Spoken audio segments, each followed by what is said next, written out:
At that time, we were the Augustana Lutheran Church. And the Augustana Lutheran Church was, of course, one of the predecessors of the LCA, and the LCA is a predecessor of the ELCA. The Augustana Church was different in that there was a lot of top-down decisions. They would come out and analyze the church, and two things that they came up with when they looked at First Lutheran. They said, you are now worshiping more than 200, and by our standards, that means you should have a second pastor. The second thing is they looked around the community and saw that there really wasn't much for the elderly. Pastor Larson had been previously in Nebraska, and he was familiar with the Good Samaritan Society, which had begun back in 1909, but he knew it from his experience in Nebraska. One of the stalwarts at that time in the church was Ernst, always known as Ernie Bengtson.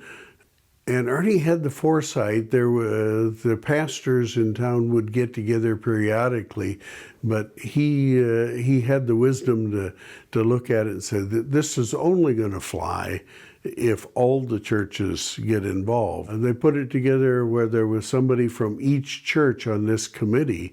So there was an amount that needed to be raised. They got everybody involved, and it really was a wonderful job of getting the endorsement and bringing it together. Time has shown that it was a real boon to the community. Being a rural community, a farm community, average age in Geneseo was actually quite high because there was a trend of farm people retiring off the farm and moving to town. So the average age went on up. Well, problem was moving to town and then requiring some sort of assistance in their living conditions. It was a huge step forward.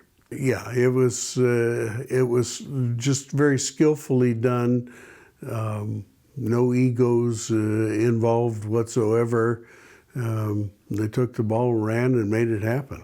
And they raised the funds that were necessary for Good Samaritan to come here. And that's how we ended up with the Good Samaritan here, which is now Allure. First Lutheran has really not been afraid to get involved with the greater community. I can say the 50 years that I've been around that when it starts to creep in that our mission ends at the property line, it's been stifled in a hurry. Dr. Mullen is right. Our mission as a congregation always extends beyond our own property line. Our congregation's story is connected to our community's story. Our Mission Endowment Fund is one way we partner with others in our community to bring the good news of Jesus Christ to all in need, not just our own members. Your gifts to the Mission Endowment Fund support this important work of reaching out. Thank you to all who have already donated and to all who are fulfilling commitments you've already made. If you haven't yet joined the campaign, today's a great day to do it. You can fill out a commitment card or our online form to pledge your support to help us raise $170,000 in honor of the upcoming 170th anniversary of our congregation. In doing so, we honor those who laid the foundations for our ministry here in Geneseo, and we continue to build upon their legacy.